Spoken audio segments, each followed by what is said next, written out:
খুলশী থানা শ্রমিক দলের সাবেক সভাপতি ও চট্টগ্রাম মহানগর নির্মাণ শ্রমিক দলের সাধারণ সম্পাদক মোহাম্মদ বেলালের সভাপতিত্বে ও খুলশী থানা শ্রমিক দলের সাবেক সদস্য সচিব মোহাম্মদ আব্দুল হাইয়ের সঞ্চালনায় ও লিফলেট বিতরণ উদ্বোধনে প্রধান অতিথি শ্রমিক দলের চট্টগ্রাম বিভাগীয় সভাপতি ও কেন্দ্রীয় শ্রম বিষয়ক সম্পাদক এম নাজিমউদ্দিনের হাত দিয়ে নগরের লিফলেট বিতরণ কার্যক্রম শুরু হয়।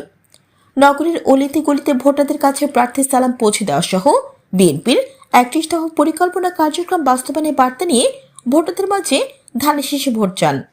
লিফলেট বিতরণ করেন নগরের তুলাতুলি, ভুইয়া গলি, Nasirabad, MES college, women college মোড়, আলফালা গলি ও 2 নম্বর গেট এলাকায়। এতে উপস্থিত ছিলেন চট্টগ্রাম মহানগর নির্মাণ শ্রমিক দলের সহ মহিলা বিষয়ক সম্পাদক জোসনা আক্তার, তাসলিম আক্তার সভাপতি বাংলাদেশ জাতীয়তাবাদী মহিলা শ্রমিক দল খুলশী থানা, রূপা আক্তার সদস্য সচিব বাংলাদেশ জাতীয়তাবাদী মহিলা শ্রমিক দল খুলশী থানা, বদিউল আলম সদস্য চট্টগ্রাম মহানগর নির্মাণ শ্রমিক দল, মোহাম্মদ আলম, মোহাম্মদ শামীম, মোহাম্মদ ইব্রাহিম, মোহাম্মদ সোহান, মোহাম্মদ ইরফান, মোহাম্মদ মিজান, মোহাম্মদ মিলন, মোহাম্মদ আলমগীর মিঠু সহ অনেকেই।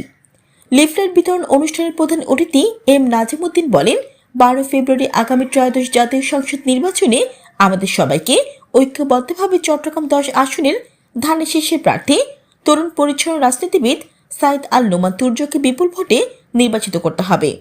আর এই নির্বাচনে কিছু কুচক্রী মহল নানান ষড়যন্ত্রে লিপ্ত হয়েছে। এখন নাকি তারা জানাতে নিয়ে যাওয়ার টিকিটও দেয়, ইসলামের নাম নিয়ে শপথ করাচ্ছে। আমাদের সকলকে সেই ষড়যন্ত্রের প্রতি সজাগ থাকতে হবে। 12 তারিখ সবাইকে সকাল 6টা থেকে ভোট কেন্দ্রে উপস্থিত থাকতে হবে, ভোট দিতে হবে এবং ভোট শেষ না হওয়া পর্যন্ত কেন্দ্রে অবস্থান করতে হবে।